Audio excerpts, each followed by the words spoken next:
জনপ্ৰিয় ইউটিউবাৰ দীপজ্যোতি ডেকাৰ খবৰটো নিশ্চয় আপোনালোকে পাইছে। হয় বন্ধু বান্ধৱীসকল, দীপজ্যোতি ডেকাৰ এটা দুৰ্ঘটনা হয় আৰু সেই দুৰ্ঘটনাটিৰ বিষয়ে হয়তো ইতিমধ্যে আপোনালোকে সকলো ফালৰ পৰা গম পাব পাৰিছে। পিছে বন্ধু বান্ধৱীসকল, তেওঁক আক্ৰমণ কৰা সেই দুৰ্বৃত্ত দল বা সেই ব্যক্তিগৰাকী বা জন কোন আপোনালোকে জানেনে? বন্ধু বান্ধৱীসকল, ইতিমধ্যে তেওঁক কোনে প্ৰহাৰ কৰিছিল তাৰ নাম পোহৰলৈ আহিছে। তেওঁৰ নাম হৈছে ধনমণি ডেকা। বন্ধু বান্ধৱীসকল, একে গাঁৱৰে ল'ৰা তেওঁ, একেখন গাঁৱৰে হৈও তেওঁ কিয় বাৰু দীপজ্যোতি ডেকাক এনেকৈ প্ৰহাৰ কৰিলে সেইটো ইতিমধ্যে পোহৰলৈ অহা নাই।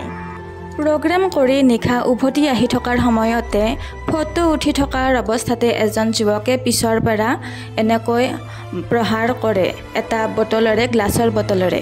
পিছে তেওঁ মূৰত আঘাত পায় আৰু ডিঙিটো আঘাত কৰিব বিচৰাতে তেওঁ দীপজ্যোতি ডেকাই বাধা দিওঁতে তেওঁৰ হাততো লাগি যায়। কৌতুক অভিনেতা দীপজ্যোতি ডেকাৰ পৰিয়ালে ইতিমধ্যে পুলিচ থানাত গোচৰ ৰুজু কৰিছে ধনমণি ডেকাৰ বিৰুদ্ধে। ইতিমধ্যে ধনমণি ডেকা পলাতক অৱস্থাত আছে। ধনমণি ডেকাক বিচাৰি উলিয়াব পৰা নাই পুলিচ বা সিহঁতৰ পৰিয়ালে। গতিকে আগলৈ তেওঁক বিচাৰি উলিয়াব পাৰে নে নোৱাৰে সেয়া আমি আগলৈ নিশ্চয় জানিম। তো আজিৰ ভিডিঅ'টোত ইমানখিনিয়ে, এৰিছোঁ আজিলৈ। Bye bye.